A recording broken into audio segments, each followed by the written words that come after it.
les enchanteurs, ravi de vous retrouver sur ma chaîne Inspiration Enchantée pour la guidance de la pleine lune. Mais avant toute chose, n'oubliez pas de partager, de liker, mais surtout de vous abonner à ma chaîne. Je vous dis merci d'avance si cela est déjà fait et je vous encourage vivement à le faire si vous ne l'avez pas encore fait. Et puis si vous désirez une guidance personnalisée avec moi, vous avez mes coordonnées en barre de description. Alors avant d'interroger le tarot pour savoir ce que cette pleine lune a à nous dire, je vous explique pourquoi il y a ce coffret sur ma table. Je vous montre ce qu'il y a à l'intérieur. C'est un coffret d'huile essentielle. Vous connaissez très certainement les propriétés, les vertus que possèdent les pierres pour rééquilibrer, réharmoniser vos chakras. Dites-vous que le règne végétal, pareil, possède sa propre magie pour nous aider, nous soutenir. Donc je vais prendre une huile dans ce coffret, comme on prend une carte dans un jeu de tarot ou dans un oracle, pour voir le message de cette huile, comment elle peut nous aider, nous soutenir pendant cette pleine lune. Voilà, je prends ce flacon d'huile essentielle. Je vous délivrerai son nom tout à l'heure, vous dire quelles sont ses propriétés, ses vertus pour cette pleine lune et comment vous pouvez l'utiliser. Voilà, je vous dis à tout de suite pour la guidance. Alors avant d'interroger le tarot pour savoir ce que cette pleine lune du 10 septembre dans le signe du poisson a nous raconter, je vous fais un petit point très succinct astro-tarologique. Vous vous rappelez qu'une pleine lune est l'apogée d'un cycle qui a commencé 14 jours auparavant. Ici en l'occurrence le 27 août, nous avons une nouvelle lune dans le signe de la Vierge sur le 4e degré du signe de la Vierge. Depuis, le soleil a parcouru 14 degrés, il se trouve aujourd'hui le 10 septembre sur le 18e degré du signe de la Vierge. La Lune, qui a un pas beaucoup plus rapide, a parcouru la moitié du zodiaque et se trouve aujourd'hui le 10 septembre sur le 18e degré du signe du Poisson. Nous avons une opposition, comme toute configuration de pleine lune, en le Soleil, notre conscient, notre volonté opposée à la Lune qui représente nos émotions, nos parts inconscientes. Alors, le signe du Poisson nous parle de quoi? C'est un signe d'eau qui nous parle de nos émotions, justement. C'est le dernier signe de la roue du zodiaque.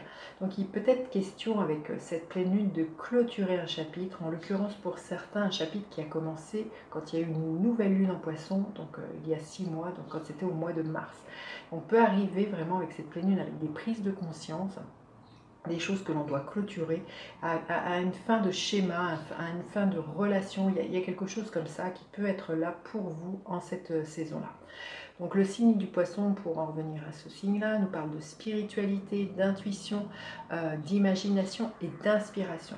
Ça va être extrêmement fort, cette pleine lune, elle va être extrêmement fort, extrêmement intuitive, extrêmement, pour certains, très spirituelle, très créative, très artistique, hein, puisqu'elle est conjointe à Neptune. En ce moment, Neptune est dans le signe du Poisson, donc il y a vraiment comment dire, une potentialisation de tout ce qui est le côté émotionnel, de tout ce qui est le côté inspiration. Il y a peut-être certaines personnes qui vont être vraiment très fortement inspirées. C'est très bon cette période pour moi, pour toutes les personnes qui sont artistes. Vous pourriez avoir des grandes connexions avec le monde de l'invisible. Pour en revenir, voilà, avec ce signe du Poisson, le signe du Poisson est gouverné par Neptune. Et Neptune nous parle d'océan, nous parle de fusion, nous parle de se noyer dans le grand tout. Et en face, vous voyez, c'est la Vierge qui est plutôt concentrée sur le détail, organisé, structuré. On est vraiment toujours, quand il y a un axe en astrologie, dans des énergies assez, comment dire, elles sont à la fois, elles peuvent être très complémentaires, mais très éloignées l'une de l'autre. Hein. La Vierge est un signe de terre, très pragmatique, très ancré, très voilà, à décortiquer tout, et le Poisson est au contraire dans la fusion, pas de limite, quelque chose de très nébuleux, de très flou. Donc il y a vraiment des choses qui pourraient être mises en lumière pendant cette pleine lune, voilà, de ce rapport entre l'infiniment petit et l'infiniment grand, votre façon de comment vous vivez votre spiritualité dans la matière au quotidien. Il y a quelque chose de cet ordre-là qui peut être mis en lumière pendant cette pleine lune, des prises de conscience à ce niveau-là. Alors dans le tarot, la lune représente le signe du poisson. Hein. Vous voyez, je vous ai mis ces deux cartes-là. On voit bien quelque chose de très nébuleux, de très intuitif, de très très féminin hein, aussi. Hein. La Lune nous parle voilà, de nos émotions. C'est notre dans un thème. La Lune, c'est notre âme. Hein. Donc, il y a vraiment tout ce côté très très yin, de douceur, d'inconscient, d'aller chercher dans ses profondeurs l'inspiration. J'ai mis aussi le pendule. Le pendule représente Neptune. Alors comme la Lune est voilà, conjointe à Neptune et qu'elle gouverne le signe du poisson et que ça va être extrêmement puissant, hein, cette conjonction au moment de la pleine lune, je vous ai mis l'énergie du pendu. Dans l'énergie du pendu, il y a vraiment l'idée de lâcher prise et de se laisser porter pour moi, de voir les choses différemment, de s'abandonner et d'accueillir. Hein, vraiment, il y a vraiment dans le pendu une énergie très très spirituelle. Il y a une énergie de dévouement aussi hein, dans cet axe de Vierge-Poisson. Et c'est ce dont nous parle le pendu, hein, de se dévouer à quelque chose. Ça nous parle aussi de sacrifice. Et cet axe-là, Vierge-Poisson, nous parle, voilà, c'est souvent un axe qui peut être nommé l'axe sacrificiel. Donc c'est voir aussi les sacrifices que vous faites, ou là où vous ne vous respectez pas, les limites que vous ne mettez pas, et comment vous vous sacrifiez parfois à votre dépens, hein, que vous ne faites pas de vous votre priorité pour voilà, faire plaisir aux autres. Il y a quelque chose comme ça avec cette énergie du poisson parfois. À vouloir trop fusionner, on finit par s'oublier. Voilà ce que je pouvais vous dire avec les cartes du tarot et ce que cette pleine lune pourrait mettre en exergue. Et on va passer tout de suite au message de cette pleine lune. À de suite. Alors, quel est le message, l'énergie de cette pleine lune du 10 septembre dans le signe du poisson? Quelle est son énergie à cette pleine lune? Le défi auquel elle va nous confronter. La ressource à mobiliser et l'énergie en fin de lunaison que l'on pourrait voir se manifester. Quelle est-elle cette énergie? Début de lunaison, pleine lune, l'énergie du jugement.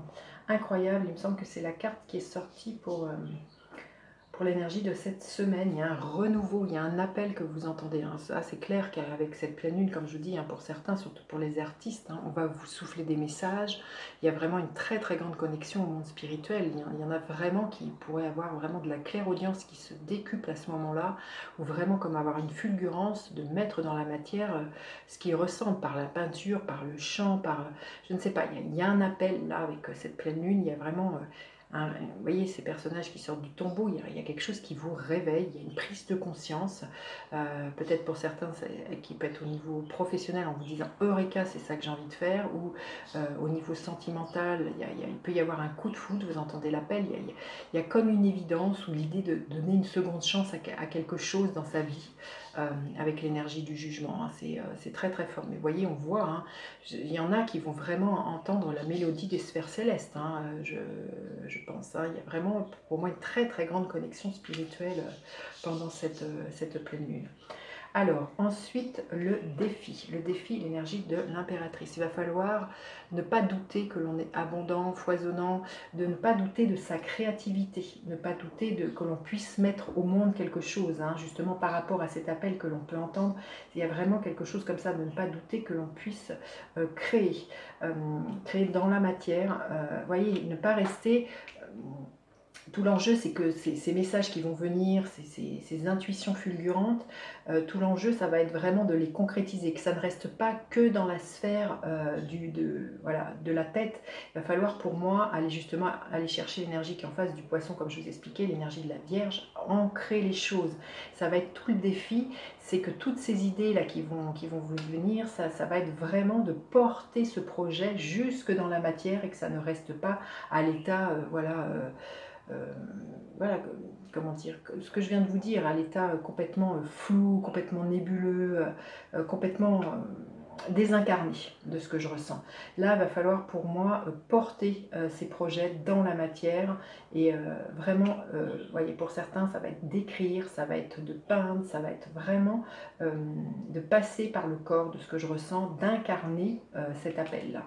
Alors la ressource à mobiliser, le 7 d'épée. Ça va être justement de ne pas se débiner par rapport à ces messages que vous recevez, par rapport à cette envie qui est là, qui vient. Hein.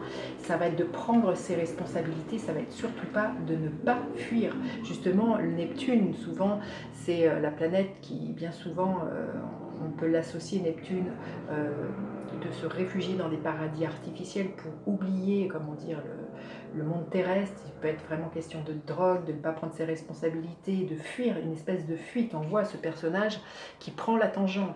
Et là, toute la ressource pour moi, justement, c'est d'incarner pleinement ce que vous sentez au plus profond de vous, d'incarner pour certains ces messages que vous recevez, de les mettre dans la matière, de prendre cette responsabilité et surtout pas d'être dans la fuite ou dans la fusion ou dans la non-responsabilité. Hein. C'est très très fort. Hein. Et l'énergie en fin de lunaison, écoutez, magnifique, 3 arcanes majeurs, waouh, waouh. Il y a un couronnement. À partir du moment où on prend sa responsabilité, on ne fuit pas, on ne me fait pas manipuler par quelque chose d'illusoire, hein, parce que la Lune peut nous parler de ça, Neptune aussi, de rester dans le flou, dans quelque chose de trop nébuleux. À la fin de la lunaison, il y a vraiment pour moi, vous voyez, c'est la dernière arcane des arcanes majeures, il y a une belle réalisation, il y a l'idée de rassemblement de ce que je ressens. C'est aussi ça, hein, l'énergie de la Lune et de Neptune, des fois, à trop vouloir...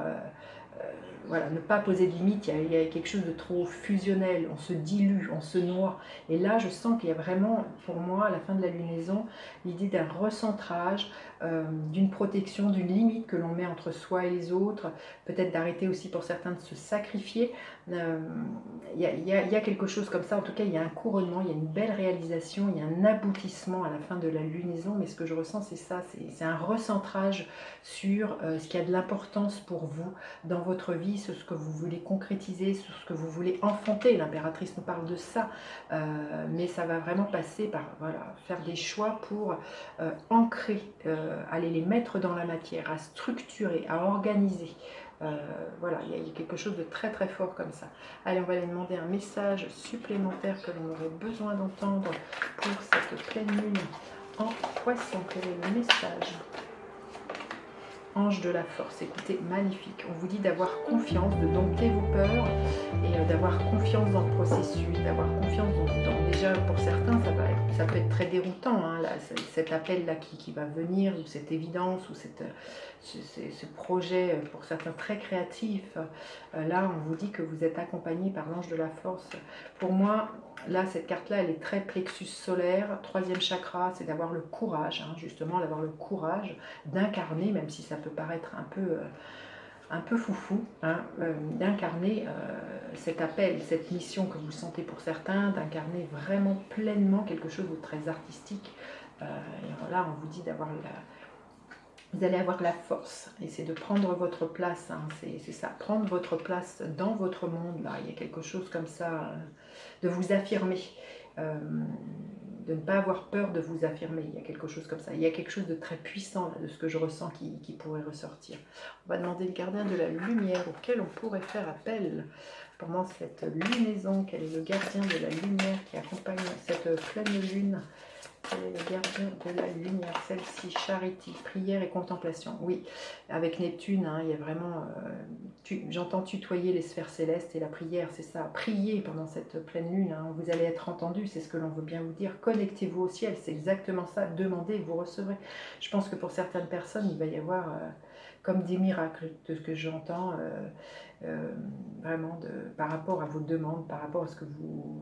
Et puis connectez-vous au ciel, hein. Pour certains, il va y avoir une très très grande extase spirituelle, mystique pour certains. Hein. Vous voyez, il y a l'idée de côtoyer ce monde céleste, ce monde invisible. Alors tout le revers de la médaille, c'est justement de ne pas rester scotché là-haut, hein, c'est ça, hein, pas rester voilà, dans un état méditatif, c'est de revenir sur Terre, de prendre votre responsabilité, de prendre, voilà, de ne pas fuir la réalité. C'est ça qu'on veut vous dire, ne fuyez pas le monde, incarnez-le, soyez... il y a comme s'il y a vraiment une dimension spirituelle qui s'incarne de plus en plus dans la matière. C'est vraiment ce qui vous est demandé pendant cette pleine lune, d'avoir cette prise de conscience, d'incarner complètement votre spiritualité au quotidien dans la matière. C'est le message que j'ai, hein. C'est très très fort. Hein. Waouh, waouh. Vous me direz comment ça résonne pour vous. Alors maintenant, je vais vous révéler le nom de l'huile essentielle. Qui s'est invité? C'est l'huile essentielle de Neroli.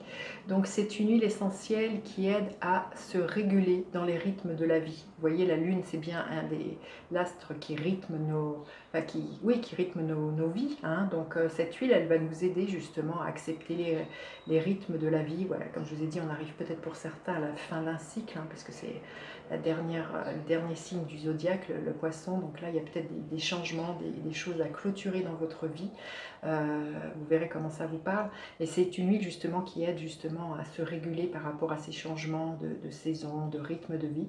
C'est une huile qui apporte de la douceur, une douceur sécurisante et protectrice. La lune, vraiment, il y a quelque chose aussi de très cocooning.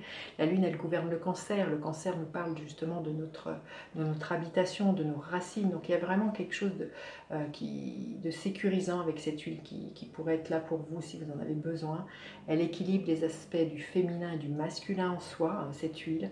C'est une huile qui a nettoyé l'ensemble de ses chakras et qui redonne de la vitalité. À savoir que les jeunes mariés par le passé mettaient des fleurs d'éneroli quand ils se mariaient, parce que les fleurs d'éneroli est symbole de pureté et de fertilité. Donc j'ai envie de vous dire, puisse cette huile vous apporter voilà, tout le côté créatif qui est là, à vraiment vous concentrer à exprimer ce que vous allez entendre, ce qui va venir de votre imaginaire, de vos intuitions, de votre inspiration. Donc voilà, ça peut être vraiment une huile qui peut vous aider dans votre créativité, et c'est une huile aussi qui aide dans une élévation spirituelle, hein, donc magnifique. Alors on va aller voir comment on peut justement utiliser cette huile. Vous prenez une touche à sentir comme celle-ci, une touche de parfumeur, vous en mettez quelques gouttes et vous sentez l'odeur et vous voyez quel est le message que cette odeur a à vous délivrer. Comme voilà, une carte vous délivre un message, ou bien vous pouvez prendre cette touche à sentir lors d'une méditation. Vous pouvez prendre le flacon de l'huile essentielle comme on prend une pierre dans votre main, dans votre sac à main, dans une poche de pantalon, et vous dire que les vertus, les propriétés de cette huile vont agir, tout comme les pierres ont des vertus et des propriétés, cela va agir là où vous en avez besoin. Voilà, et bien écoutez, dites-moi comment vous passez cette pleine lune, n'hésitez pas à laisser des commentaires, j'ai toujours plaisir à vous lire, et puis c'est hautement, inspirant pour les autres personnes de voir ce qui se passe dans les vies des uns et des autres, ça peut aider à avoir des prises de conscience, donc n'hésitez surtout pas à laisser vos messages, vos commentaires,